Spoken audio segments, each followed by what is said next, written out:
বাংলাদেশের সবচেয়ে দেশনেত্রী বেগম খালেদা জিয়াকে করে রাখার সময় তিনি অসুস্থ হয়ে পড়েন। অত্যন্ত অসুস্থ হয়ে তিনি হাসপাতালে ভর্তি হন। তারপরেই আমরা বারবার আওয়ামী লীগ সরকারকে হাসিনাকে আমরা রোধ করেছিলাম চিকিৎসার জন্য তাকে বাইরে যাওয়ার সুযোগ করে দেওয়া হবে, কিন্তু এই ফ্যাসিস্ট হাসিনা তিনি কোনো কথাতেই কর্ণপাত করেননি। আল্লাহর অশেষ রহমতে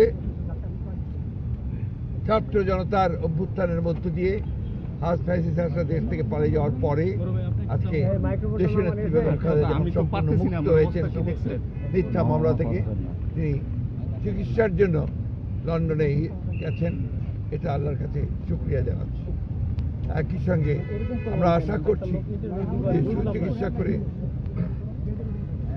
দেশনেত্রী বেগম খালেদা জিয়া আবার দেশের মানুষের কাছে ফিরে আসবেন। যাওয়ার সময় তিনি আবারও বলেছেন যে আপনি সকলকে বলবেন গণমাধ্যমের মাধ্যমে দেশবাসীকে যে তারা যেন আমার জন্য দোয়া করেন, আর আমিও আল্লাহ তার কাছে এই দোয়া চাইছি, আল্লাহ যেন এই দেশকে দেশবাসীকে যেন ভালো রাখেন, তাদের কল্যাণ করেন। যুক্তরাজ্য বিএনপি ইতিমধ্যে দেশনেত্রী বেগম খালেদা জিয়ার সুচিকিৎসার জন্য উনি লন্ডনে আসতেছেন, যাতে রিল্যাক্সভাবে আল্লাহ তাআলা উনাকে লন্ডনে নিয়ে আসে।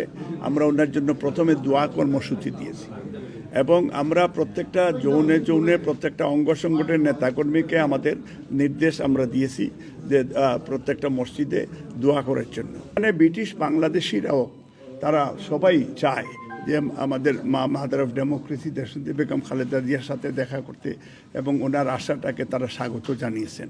তো সেই হিসাবে এয়ারপোর্টে ভেরি লিমিটেড, আমরা তো ধরেন অ্যাকর্ডিং টু প্রোটোকল আমরা প্রেসিডেন্ট সেক্রেটারি অটোমেটিকলি সেইখানে স্বাগত জানাবোই ইনশাল্লাহ। এবং আমাদের দলের তারা আজকে আমাদেরকে সিদ্ধান্ত দিয়েছেন যে তারা আমাদেরকে নমিনিও করেছেন যে আমরা যেন যাই।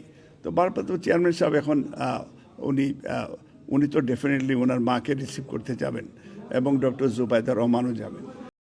খালেদা জিয়া জিয়া খালেদা খালেদা জিয়া জিয়া খালেদা খালেদা জিয়া জিয়া খালেদা খালেদা জিয়া সুস্থ হয়ে আসবে ফিরে বাংলাদেশে, আসবে ফিরে বাংলাদেশে। খালেদা জিয়া সুস্থ হয়ে, খালেদা জিয়া সুস্থ হয়ে আসবে ফিরে বাংলাদেশে, আসবে ফিরে বাংলাদেশে। খালেদা জিয়া সুস্থ হয়ে, খালেদা জিয়া সুস্থ হয়ে আসবে ফিরে বাংলাদেশে।